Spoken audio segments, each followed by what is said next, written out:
Human caught alien girl stealing his meal, but her story broke his heart. Steve Lawson wiped sweat from his brow as the alien sun beat down mercilessly on the construction site. The Keldorian Settlement's expansion project had been his home for the past 6 months.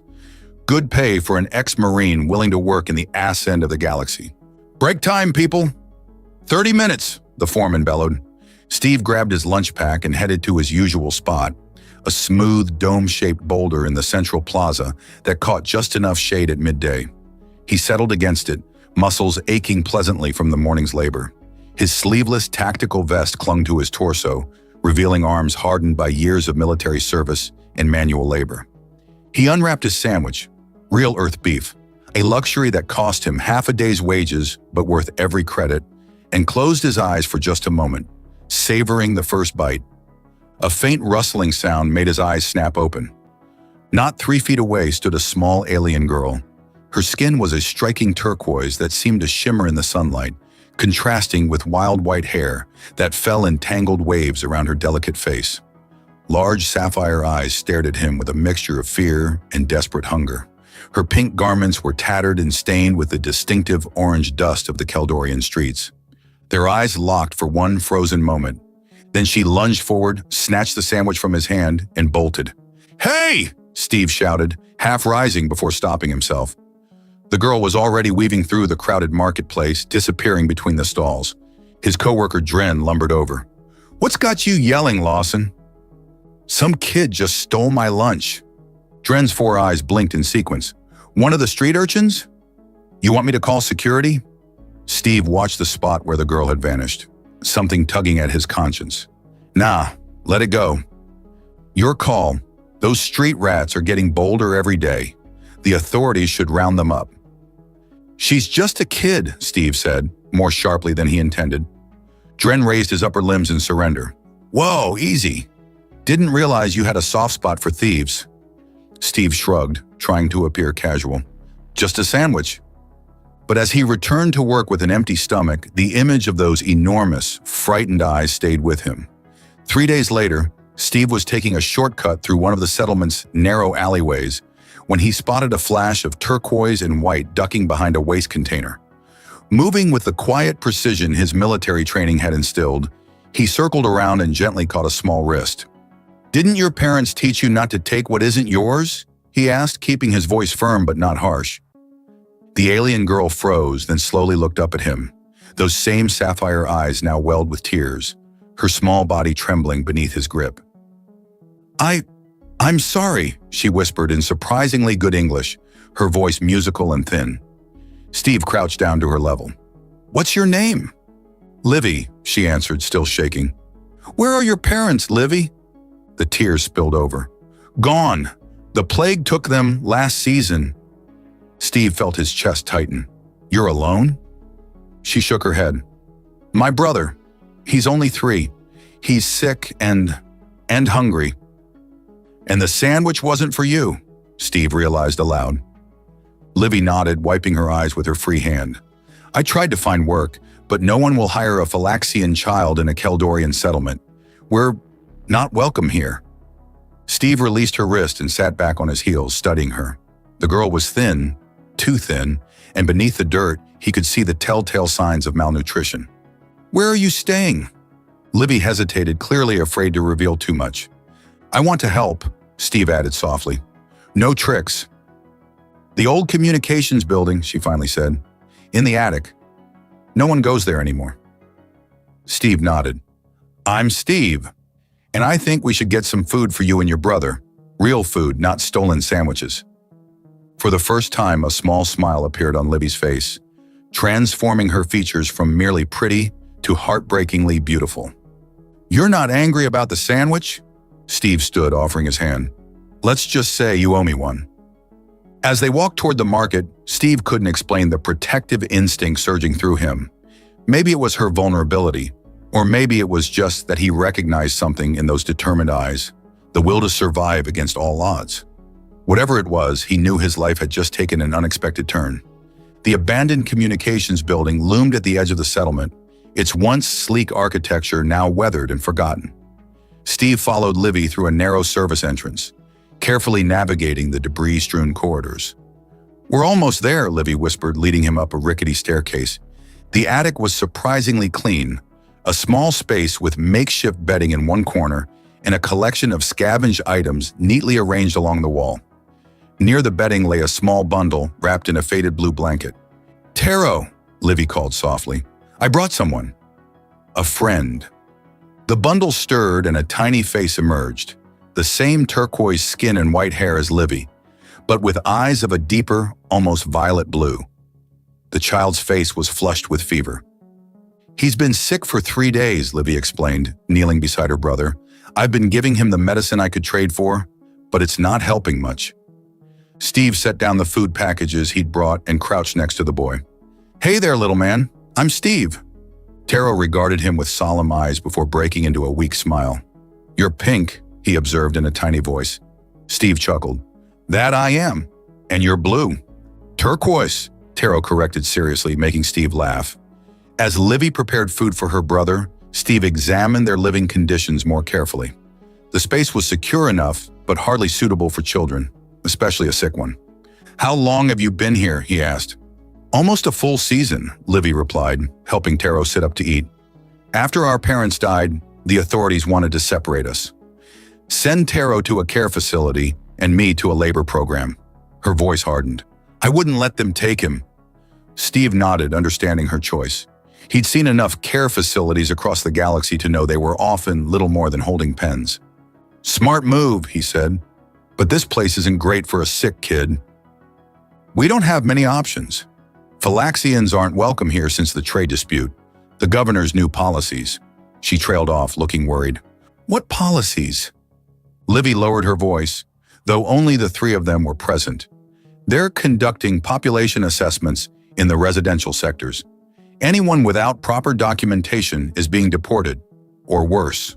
"Worse?" "There are rumors about labor camps in the mining colonies." Her eyes met his, fear evident.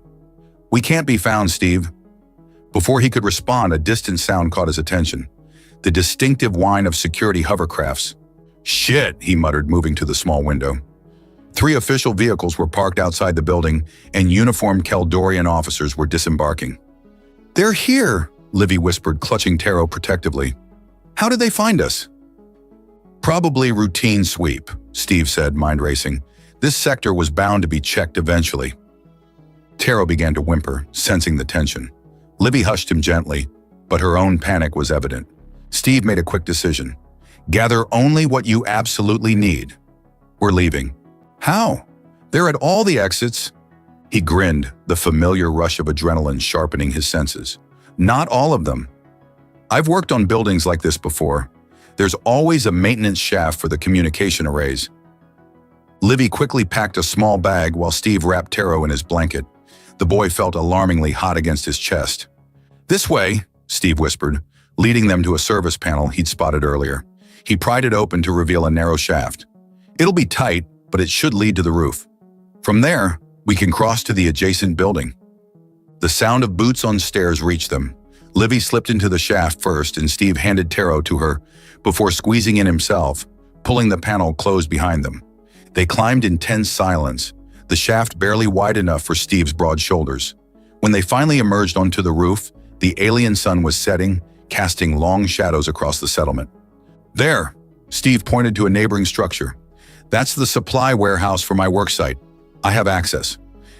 They made it across just as shouts erupted from the communications building, their absence discovered. Inside the warehouse, Steve led them to a small office in the back. "We can stay here tonight. No one comes in after hours." As Livy settled Taro on a makeshift bed of packing materials, Steve realized the enormity of what he'd just done. He was now harboring undocumented aliens, risking his job, his residency permit, possibly even criminal charges. Yet watching Livy tenderly wipe her brother's forehead, he couldn't bring himself to regret it. "Thank you," Livy said softly, looking up at him with those impossible blue eyes. "You didn't have to do this." Steve sat beside her, suddenly aware of how delicate she was despite her fierce protectiveness. "Yeah, well, I've never been great at minding my own business." "Why help us? You barely know us." He considered this, then shrugged. Where I come from, we don't leave kids to fend for themselves. It's just not what humans do. Livy studied him with newfound curiosity. Your species is strange, Steve Lawson. You have no idea, he replied with a half smile, already planning their next move. Taro's condition worsened overnight. His turquoise skin had taken on an alarming bluish tinge, and his breathing came in shallow gasps. He's burning up, Steve said, placing a hand on the boy's forehead. This isn't just any fever. Livy's face crumpled with worry. It's cerulean fever. Our parents died from it. I hoped Taro was too young to catch it. Is there a cure? Yes, but, she hesitated. The treatment requires Phylaxian-specific medicine. It's only available at the Central Medical Facility. Steve frowned. The most heavily guarded building in the settlement? The governor keeps tight control over all medical supplies, Livy explained, especially those for non-Keldorians. Steve checked his comm unit for the time. The warehouse would be active soon, and they couldn't stay. He made a quick decision. Pack up. I know somewhere safer. 20 minutes later, they arrived at a small apartment in the workers' district. Steve's temporary quarters were sparse but secure. It's not much, he said, but the building supervisor owes me a favor. He won't report us. While Livy settled Taro on the bed, Steve accessed his datapad, searching for information on cerulean fever. What he found wasn't encouraging. Without treatment, how long does he have? He asked quietly. Livy's voice was barely audible. 3 days, maybe 4. Steve nodded grimly. Then we have no choice. We need to get into that medical facility. It's impossible, Livy protested. The security can be bypassed, Steve interrupted. I need to make a call. He stepped onto the small balcony and connected to a secure channel. After a moment, a gruff voice answered. Lawson? The hell you calling for at this hour? Need a favor, Hendricks. Information on the Central Medical Facility. A pause. You sick or something? Not me. A friend. This have anything to do with those missing Phylaxian kids they're hunting? Steve tensed. What do you know about that? Settlement's buzzing with it. Governor Threll himself issued the order. Word is they're carrying some contagion. That's bull. The boy's sick, but it's not contagious to Keldorians. Hendricks sighed. Look, I don't care what you're mixed up in, but that facility is locked down tight. 3 security checkpoints, biometric scanners, the works. There's always a way in. Yeah, there is. Maintenance tunnels. They run under the whole complex, but you'd need access codes. Can you get them? Another pause. Maybe, but it'll cost you. Name it. That Terran whiskey you've been hoarding, all of it. Steve grimaced. Done. When he returned inside, he found Livy singing softly to Taro in her native language, a haunting melody that made something twist in his chest.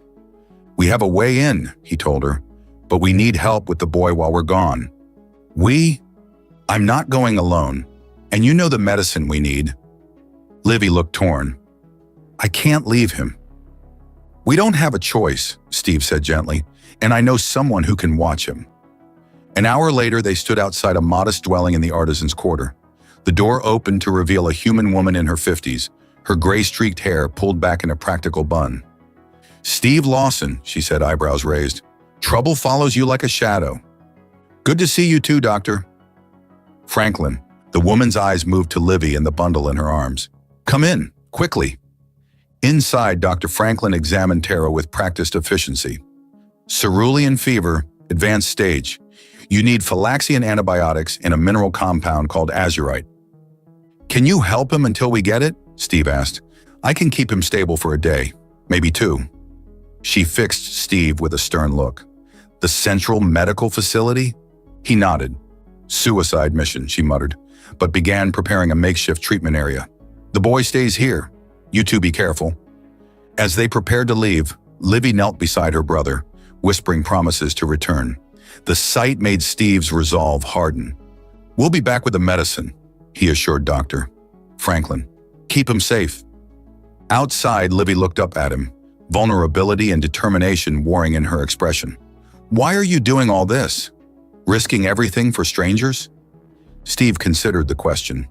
Where I come from, we have a saying, The measure of humanity isn't how we treat our own, but how we treat those who have nothing to offer in return. Is that really a human saying? He grinned. Maybe I just made it up, but it should be. Livy's lips curved into a small smile. Your species continues to surprise me, Steve Lawson. That's what we do best. He checked his weapon, tucked discreetly under his jacket. Now let's go steal some medicine. As they walked toward the central district, Steve felt a strange certainty. He'd known these children for barely a day, yet he was willing to risk everything for them. Perhaps it was madness, or perhaps it was simply being human. The stubborn refusal to accept that some battles couldn't be won. Either way, he was committed now, and Steve Lawson never left a mission unfinished. The maintenance tunnels beneath the central medical facility were dimly lit and smelled of disinfectant and stale air. Steve and Livy moved silently, following the schematics Hendricks had provided. The pharmaceutical storage should be 2 levels up from here, Steve whispered, checking his data pad. There's an access point through the service elevator shaft. Livy nodded, her white hair tucked beneath a dark cap. The maintenance uniform Steve had procured for her was too large, making her appear even more delicate than she was. Yet her eyes were steady, determined. They reached the elevator shaft without incident. Steve pried open the service panel and helped Livy inside before following. The climb was arduous but manageable, and soon they were easing open the doors to the pharmaceutical level. Security is lighter than expected, Steve murmured as they slipped into an empty corridor. Night shift, Livy explained. Most Keldorians require more rest cycles than humans. They located the storage room for specialized medications, but Steve frowned at the security panel. Biometric lock. We need authorized personnel. Before they could devise a solution, footsteps approached from around the corner. Steve pulled Livy into a recessed doorway, pressing her against the wall as he shielded her with his body. A tall figure in a medical officer's uniform walked past their hiding spot, then suddenly stopped. Steve tensed, hand moving to his concealed weapon. The figure turned, revealing a female Phylaxian with striking features, high cheekbones, luminous skin that shifted between turquoise and deeper blue hues, and eyes like liquid silver. Her white hair was elegantly styled, and her uniform bore the insignia of a senior medical officer. I know you're there, she said in a melodious voice. Come out now. Steve stepped forward, keeping Livy behind him. We don't want trouble. The woman's silver eyes widened slightly at the sight of a human. What are you doing in a restricted area? We need Phylaxian antibiotics and azurite compound, Livy said, stepping out from behind Steve. Please, my brother has cerulean fever. Recognition flashed across the woman's face. You're the refugee children everyone's hunting. Her gaze shifted to Steve. And you're helping them. Are you going to report us? Steve asked, tension evident in his stance. To his surprise, she smiled, a dazzling expression that transformed her already beautiful face into something breathtaking. My name is Nerea, she said, and I've been waiting for someone like you. Minutes later, they were inside the pharmaceutical storage room, Nerea efficiently gathering the needed medications. I've been documenting the governor's policies, she explained as she worked. The deliberate withholding of medical care from non-Keldorians, the false claims of contagion to justify deportations. Why risk your position? Steve asked. Nerea's hands paused briefly. My younger sister died last year, denied treatment because she married a non-Phylaxian. Her silver eyes met his. Some things matter more than safety. As she handed over the medicine, their fingers brushed. Steve felt an unexpected jolt of awareness, noticing for the first time the subtle fragrance that surrounded her. Something like night-blooming flowers and warm spice. This should cure your brother, Nerea told Livy, but you can't stay in this settlement. Governor Threll has ordered a purge of all Phylaxian refugees starting tomorrow. A purge, Livy's voice shook. Forced deportation to the mining colonies. Nerea's expression hardened. I'm coming with you. I have evidence that could expose Threll to the Galactic Council, but I need to get it off planet. An alarm suddenly blared through the facility. Someone's detected the unauthorized access, Nerea said urgently. We need to go. Now. They hurried back to the elevator shaft, but security doors were already sealing the corridors. This way, Nerea directed, leading them down a different path. My quarters are nearby. We can access the emergency exit from there. Her private quarters were spacious but sparsely decorated, dominated by a large data terminal. Neria quickly downloaded files onto a secure drive while Steve secured the door. 5 minutes until security overrides the lock, he warned. Neria nodded, finishing her download.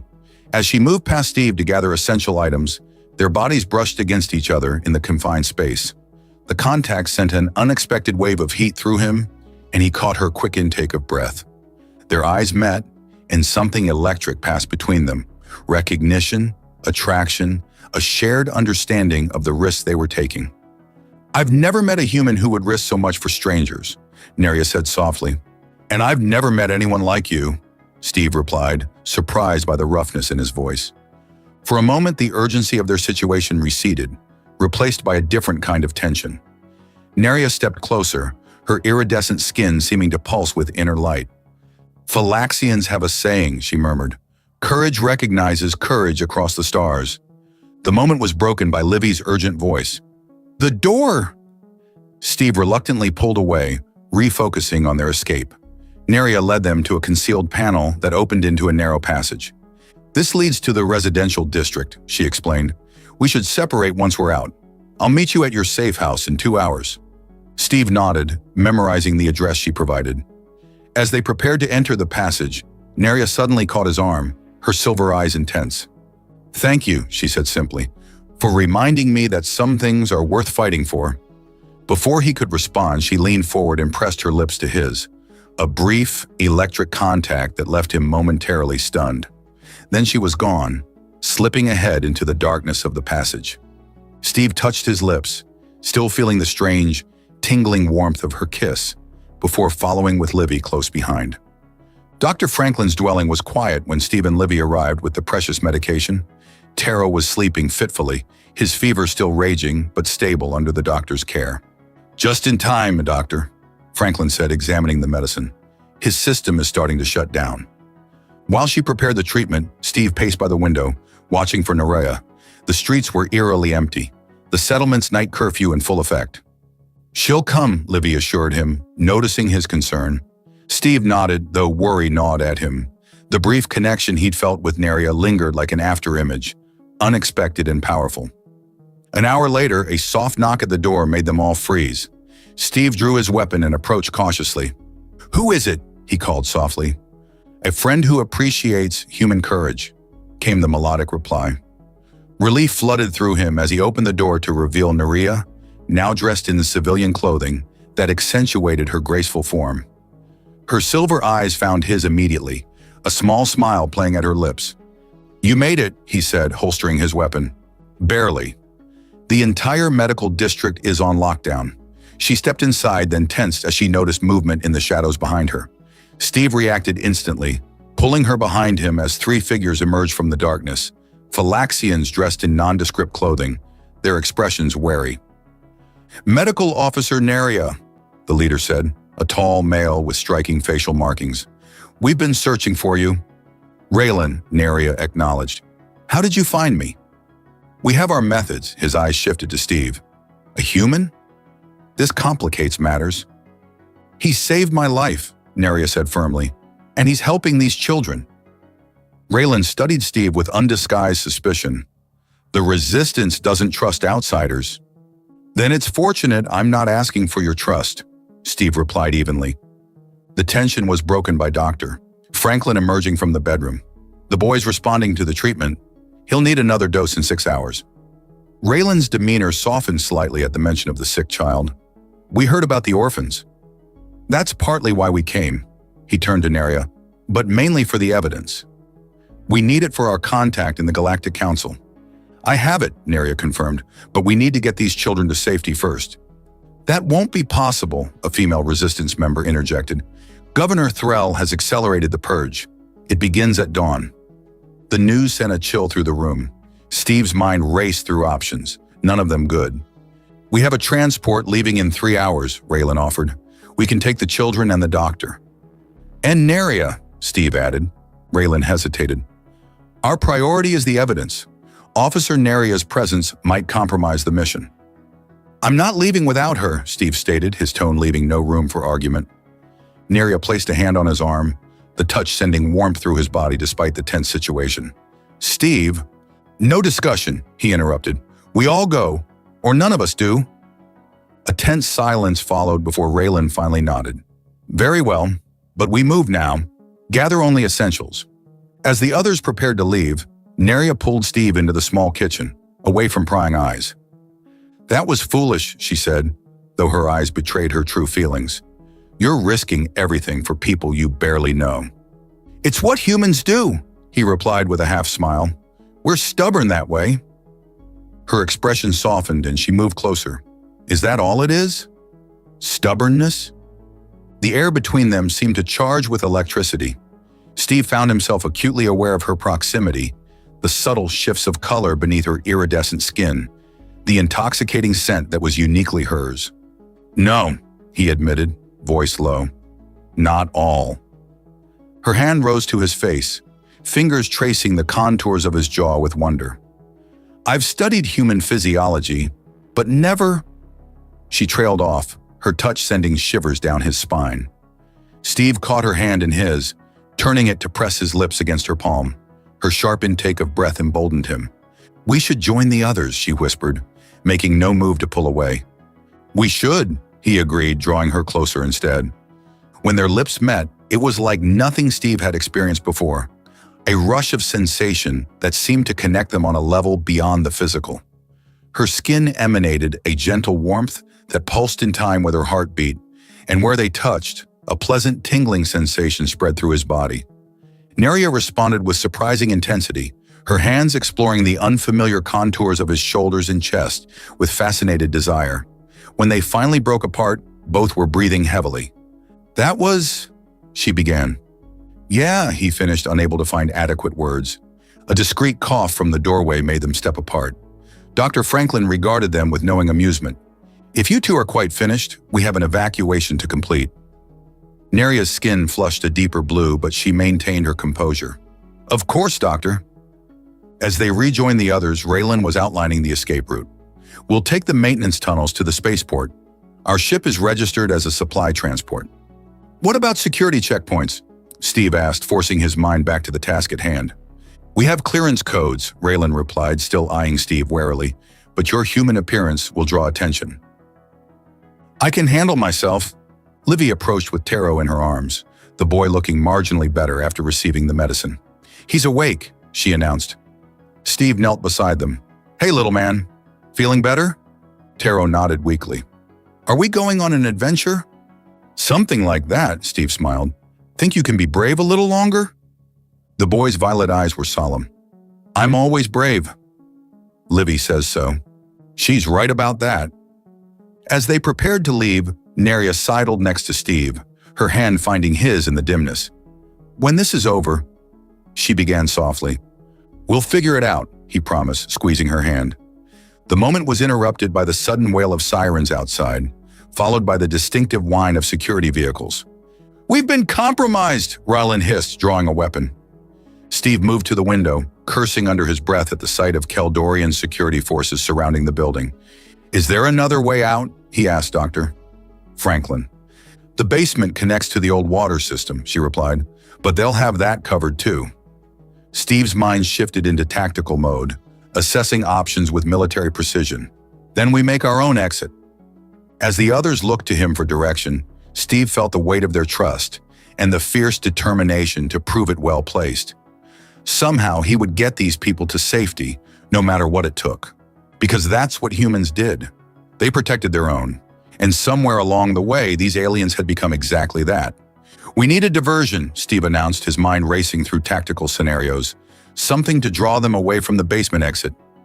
Raylan shook his head. "They've got the building surrounded. We'd need something major to pull them off position." "Exactly." Steve's expression hardened with resolve. "I'll create a distraction on the east side. Once they move to intercept, the rest of you slip out through the water system." "That's suicide," Neria protested, her silver eyes flashing with concern. "Not if I time it right." Steve checked his weapon. "I know this settlement better than they think. I can lose them in the industrial sector and circle back to the spaceport." Dr. Franklin nodded approvingly. "The maintenance tunnels by the refinery connect directly to the spaceport service area. It could work." It's too risky, Neria insisted, stepping closer to Steve. Let one of the resistance members go. Raylan's expression remained impassive. The human's right. They'll be looking for Galaxians, not a lone human worker. The logic was sound, but Neria still looked unconvinced. Steve took her hands in his, struck again by the warmth that seemed to flow between them at every contact. I'll meet you at docking bay 12, he promised. 2 hours maximum. Their eyes locked in silent communication, volumes passing between them without words. Finally she nodded, though reluctance showed in every line of her body. 2 hours, she repeated, not a minute more. Steve turned to Livy, who watched him with wide, frightened eyes. Take care of your brother. Do exactly what Dr. Franklin and Neria tell you. You'll come back? The girl asked, her voice small. Count on it. He ruffled her white hair gently. I still need that sandwich you owe me. This earned him a tremulous smile. The plan came together quickly. Steve would exit through an upper window, creating enough noise to draw attention while the others slipped into the basement. Dr. Franklin provided a small explosive device, for medical emergencies only, she claimed with a wink. That would serve as the primary distraction. As the others made final preparations, Neria pulled Steve into the hallway, her expression intense. I need to say something, she began, her voice low and urgent. In case... Don't, he interrupted. I'm coming back. Humans and your stubborn certainty. A smile ghosted across her lips. It's infuriating and strangely compelling. Before he could respond, she pressed against him, her mouth finding his with desperate intensity.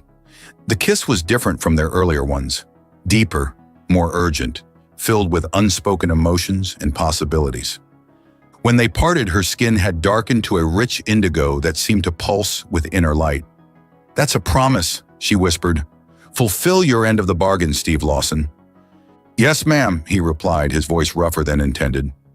Minutes later, Steve was positioned at an upper window, the small explosive device secured to a drainage pipe on the opposite side of the building. Raylan gave the signal. Everyone was in position. Steve triggered the device. The explosion wasn't large, but in the quiet of the settlement's night, it sounded like thunder. Security forces immediately responded, vehicles and personnel converging on the east side of the building. Steve seized his moment, smashing through the window in a shower of glass and dropping to a lower roof. Shouts erupted as he was spotted, and the chase began. He ran with calculated recklessness, making himself an obvious target while ensuring he maintained just enough lead to avoid capture. Behind him, he heard the security forces mobilizing, exactly as he'd hoped. Away from the building, away from the others. Steve navigated the settlement's maze-like streets with the precision of someone who'd studied them carefully.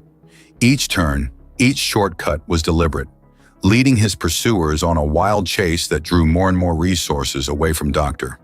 Franklin's dwelling. Blaster fire sizzled past his ear as he ducked into an alley. Too close. He needed to disappear soon or risk actual capture. The industrial sector loomed ahead, its massive processing plants and refineries creating a labyrinth of pipes, tanks, and maintenance corridors. Perfect for losing pursuit. Steve slipped between two massive storage tanks, then down into a drainage channel that ran beneath the refinery. The acrid smell of chemicals burned his nostrils, but he pushed forward, hearing the confused shouts of his pursuers growing more distant. For 20 minutes, he navigated the underbelly of the industrial sector, moving steadily toward the spaceport. The sounds of pursuit had faded entirely when he finally emerged from a maintenance hatch near the cargo loading area. The spaceport was on high alert, security personnel checking identification at every entrance. Steve observed from the shadows, calculating his options. His comm unit vibrated, a message from an unknown source. Bay 12, maintenance entrance, code 4872. Neria. She'd found a way to contact him. Moving with casual confidence, Steve approached a service door near the maintenance bays. The code worked, granting him access to a narrow corridor that led toward the docking areas. He was halfway to Bay 12 when a security patrol rounded the corner ahead. No time to hide. Steve straightened, adopting the weary posture of a maintenance worker finishing a long shift. ID, the lead officer demanded. Steve produced his work credentials. Night shift at the refinery. Just finished. The officer examined the ID with suspicious eyes. There's an alert for human matching your description. Yeah, Steve feigned confusion. What did he do? Harboring illegal aliens. Interference with security operations. Steve shrugged. Sounds like an idiot. Look, I'm just trying to get home. Been pulling double shifts all week. The officer hesitated, then handed back the ID. Move along, but stay in the authorized areas. Yes, sir. Steve continued down the corridor, maintaining his tired worker act until the patrol was out of sight. Then he quickened his pace. Bay 12 was a small cargo dock, currently occupied by an unmarked transport vessel. Steve approached cautiously, scanning for security. A side hatch opened, and Neria's face appeared, relief washing over her features. You made it. Told you I would. He slipped inside where the others waited anxiously. Livy immediately rushed to him, wrapping her arms around his waist. You came back. Always keep my promises, Steve said, returning the hug before looking to Raylan. Status? Pre-flight checks complete. We're ready for departure. Any problems? None. There was newfound respect in the resistance leader's eyes. Your diversion worked perfectly. Neria hadn't moved from Steve's side, her hand finding his as if drawn by magnetic force. You're injured, she noted, touching a cut on his forehead he hadn't even noticed. It's nothing. Her fingers lingered on his skin. We need to talk. After. The promise in those words sent heat through his body, despite the danger still surrounding them. After, he agreed. As the transport's engines hummed to life, Steve felt a strange sense of rightness. 2 days ago, his life had been simple and solitary. Now he was fleeing the planet with 2 alien children, resistance fighters, and a woman who made his heart race with a single glance. And somehow it all made perfect sense. The transport ship slipped into hyperspace with a subtle lurch, leaving the Keldorian system behind in a streak of distorted starlight. The tension that had gripped everyone during their escape gradually dissipated, replaced by cautious relief. We're clear, Raylan announced from the pilot's seat. No pursuit detected. Steve exhaled slowly, the adrenaline that had sustained him beginning to ebb. Beside him, Neria's hand found his, their fingers intertwining naturally. Where are we headed? He asked. Phylaxian outpost in the Meridian sector, Raylan replied. Small but secure. We have allies there who can help get the evidence to the Galactic Council. Taro had fallen asleep in Libby's arms, his condition improving steadily with each dose of medicine. Dr. Franklin monitored him closely, her experienced eyes noting every positive change. The fever's breaking, she informed them. He'll make a full recovery. Libby's eyes shimmered with grateful tears. Thank you. All of you. As the others settled in for the journey, Steve found himself drawn to the small viewport, watching the hypnotic patterns of hyperspace. Neria joined him, her presence a comforting warmth at his side. Having second thoughts? She asked softly. About leaving? No, he turned to face her. Everything happened so fast, I haven't had time to process it all. Her silver eyes studied him with that penetrating gaze that seemed to see beyond his surface. You left your life behind, your job, your possessions. Nothing I can't replace. His hand rose to her face, fingers tracing the delicate contours of her cheekbone. Some things matter more. The intensity in her eyes deepened as she leaned into his touch. Steve. Their moment was interrupted by the ship's communication system blaring to life. Raylan's voice was tight with concern. Everyone to the command deck, now! They found him staring at a transmission screen, his expression grim. On the display, a Keldorian official was making an announcement, the settlement's central plaza visible in the background. In response to the theft of sensitive medical materials and the harboring of illegal aliens, Governor Threll has ordered the detention of all human residents until the fugitives are apprehended. The human Steve Lawson and his accomplices are to surrender immediately, or further measures will be taken against the human settlement. The screen showed rows of human workers being processed by security forces, their expressions confused and frightened. They're using your people as leverage, Raylan said, turning to Steve. Threll must be desperate to recover Neria's evidence. Steve felt as if he'd been punched in the gut. He recognized faces in that crowd, co-workers, acquaintances, innocent people being punished for his actions. We have to do something, he said, his voice hardening with resolve. Like what? One of the resistance fighters challenged. Turn ourselves in? Threll would execute us all and destroy the evidence. No, Steve agreed. But we can't abandon those people either. Neria's hand tightened around his. The evidence is our priority. Once the council sees it, how long will that take? Steve interrupted. Days? Weeks? Those people don't have that kind of time. A heavy silence fell over the command deck. Finally, Doctor, Franklin spoke up. There might be another way. The evidence doesn't need all of us to deliver it. Just someone the council will listen to. All eyes turned to Neria, whose position as a medical officer gave her testimony credibility. I could continue to the council with Raylan and the evidence, she said slowly, understanding where this was heading. While I go back for the hostages, Steve finished. That's suicide, Raylan protested. Not necessarily. Steve's tactical mind was already formulating a plan. If I surrender myself, Threll would have to release the other humans. It's me he wants. And once he has you, he'll execute you, Neria said, her voice tight with emotion. Not if you've already reached the council. He wouldn't dare once an investigation is underway. The logic was sound, but the risk enormous. Everyone knew it. I'm going with you, Livy announced suddenly. Absolutely not, Steve and Neria said in unison. The young girl's sapphire eyes flashed with determination. The governor doesn't know I can identify his chief medical officer, the one who denied treatment to Phylaxians. I heard my parents talking before they died. I have testimony too.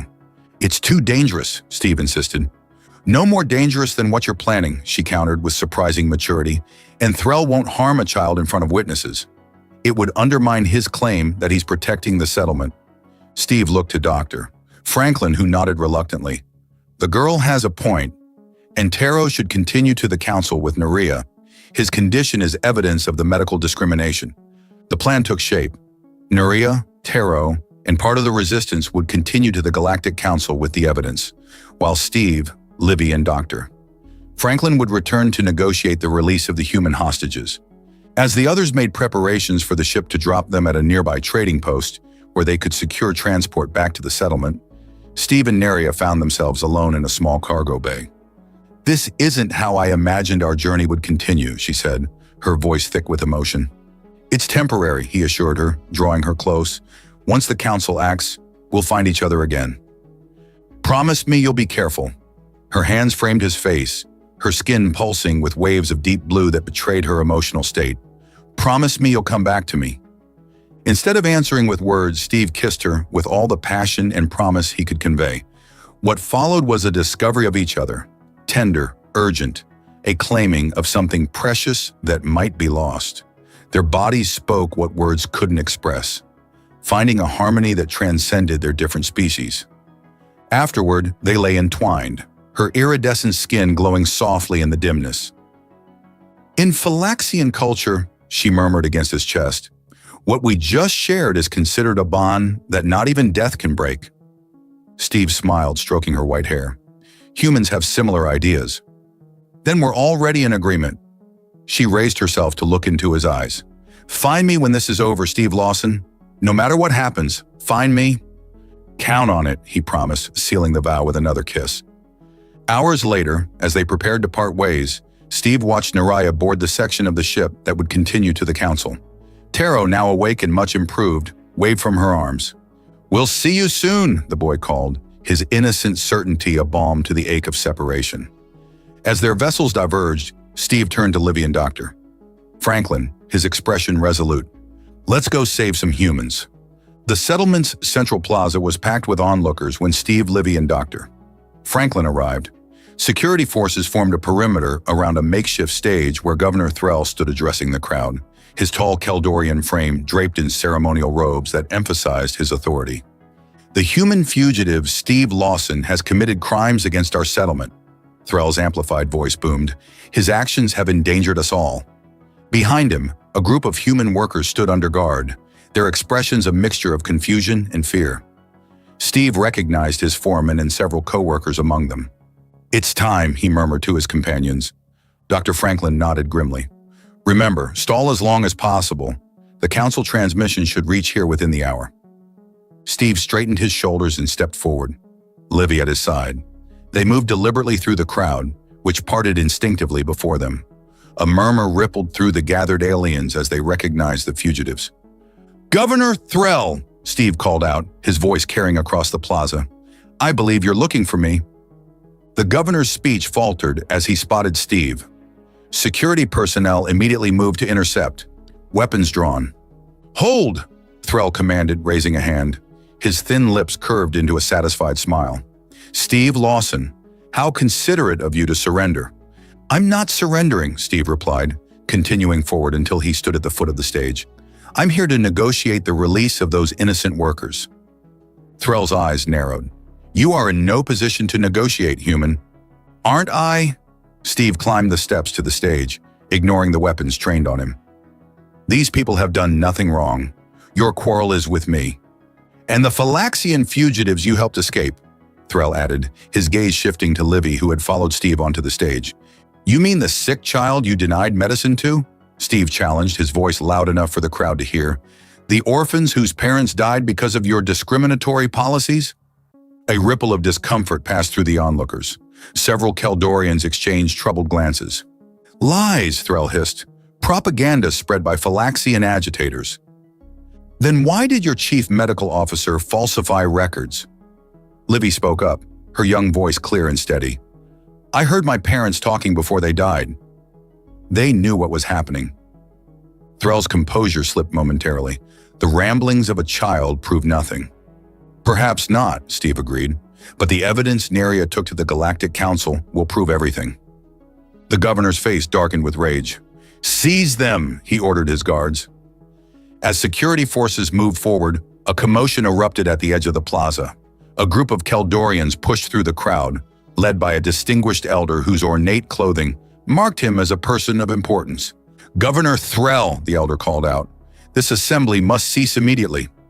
"Elder Coven," Threll acknowledged stiffly, "this is an internal security matter." "It is now a council matter," Coven replied, ascending the stage. He held up a datapad displaying an official seal. "I have just received an emergency communication from the Galactic Council. They have ordered an immediate investigation into allegations of species discrimination and medical malpractice in this settlement." Murmurs rippled through the crowd, growing louder as the implications sank in. "The evidence has been received, as Doctor," Franklin whispered to Steve. "Nuria did it." Relief flooded through him, followed by fierce pride. She had succeeded. Threll's face contorted with fury. "This is absurd. We cannot allow the Council to interfere in our governance based on the testimony of criminals and fugitives." "The testimony," Elder Coven continued implacably, "comes from Medical Officer Neria, whose credentials and integrity are beyond reproach, and it is supported by extensive documentation." As Threll sputtered in protest, something unexpected happened. One of the human hostages stepped forward. Hendricks, Steve's contact, who had provided the facility schematics. "Governor," Hendricks said loudly, "the human workers have something to say." Before Threll could object, Hendricks turned to address the crowd. "For years, we humans have worked alongside Keldorians, building this settlement together. We've respected your laws and customs, but we cannot stand by while innocent children are denied medical care because of their species." A chorus of agreement rose from the other human workers. Then, to Steve's astonishment, several Keldorians in the crowd stepped forward to join them. "My neighbor was Phylaxian," one called out. "They disappeared last month after seeking treatment at the medical facility." "My business partner, too," added another. More voices joined in, a cascade of testimonies that had been suppressed by fear until this moment. Elder Coven turned to Threll, whose face had drained of color. "It seems, Governor, that your policies have affected more than just Phylaxians." "This is insurrection," Threll snarled. "Guards, restore order." But the security forces hesitated, looking uncertainly between their governor and the growing number of citizens speaking out against him. In that moment of indecision, the plaza's communication screens flickered to life, displaying the insignia of the Galactic Council. The crowd fell silent as a council representative appeared. "Attention citizens of the Keldorian settlement. The Council has reviewed evidence of serious violations of galactic law regarding equal treatment of sentient species. Governor Threll is hereby suspended, pending a full investigation. Elder Coven will assume temporary authority." The screen shifted to show Neria standing before the council, Taro healthy and alert in her arms. Steve's heart swelled at the sight of them. Furthermore, the council representative continued, all detained individuals are to be released immediately. A council delegation will arrive within 24 hours to begin proceedings. The transmission ended, leaving a stunned silence that quickly erupted into a cacophony of voices. Elder Coven moved swiftly to take control, ordering the release of the human workers and the detention of Governor Threll, who was led away in shocked disbelief. In the chaos that followed, Steve found himself surrounded by grateful humans and curious Keldorians. Livy stayed close to his side, her small hand clutching his. "What happens now?" she asked. Steve smiled down at her. "Now we wait for Neria and Taro to come home." 3 days later, Steve stood in the spaceport's arrival area, watching as the council ship docked. His heart pounded with anticipation. When the hatch opened and Neria appeared with Taro, it took all his restraint not to run to them. Taro had no such inhibitions. The moment he spotted Steve and Livy, he broke free from Neria's grasp and raced toward them, his small turquoise face alight with joy. "Steve!" he cried, launching himself into the human's arms. Steve caught him, laughing as he swung the boy in a circle. "Looking good, little man." Livy joined the embrace, and for a moment, the three of them formed a perfect tableau of reunion. Then Neria was there, her silver eyes shimmering with emotion. Without hesitation, Steve pulled her into the embrace, his lips finding hers in a kiss that spoke volumes about the days of separation. "Welcome home," he murmured against her mouth. "Home," she repeated, as if testing the word. "Yes, I suppose it is now." Later, as they walked through the settlement, now under Elder Coven's progressive leadership, Neria explained the council's decision. Threll will face trial for his actions. The council has appointed a mixed-species governance committee to oversee reforms. She squeezed Steve's hand. "They've asked me to head the new medical administration." "And the children?" he asked, and her smile was radiant. "The council has granted us joint guardianship, if you're willing." Steve stopped walking, turning to face her fully. "Are you asking me to start a family with you, Doctor?" "I believe we already have," she replied, glancing at Livy and Taro, who were exploring a nearby vendor's stall. "I'm merely suggesting we make it official." Steve pulled her close, marveling at how perfectly she fit against him, despite their different species. "In that case, my answer is yes." As they sealed the agreement with a kiss, Steve reflected on the strange path that had led him here. A stolen sandwich, a desperate child, a corrupt governor, a courageous medical officer. And somehow, out of that chaos, he'd found something he hadn't even known he was looking for. A family. Livy approached, tugging at his sleeve. "Steve, the vendor is selling sandwiches. Real Earth ones, like you had before." He laughed, remembering where it all began. "Well then, I think you owe me one, don't you?" Her sapphire eyes twinkled with mischief. "I suppose I do." As they walked toward the stall together, human, Phylaxian, adults and children, bound by choice rather than species, Steve felt a profound sense of rightness. Sometimes, he thought, the heart finds its home in the most unexpected places.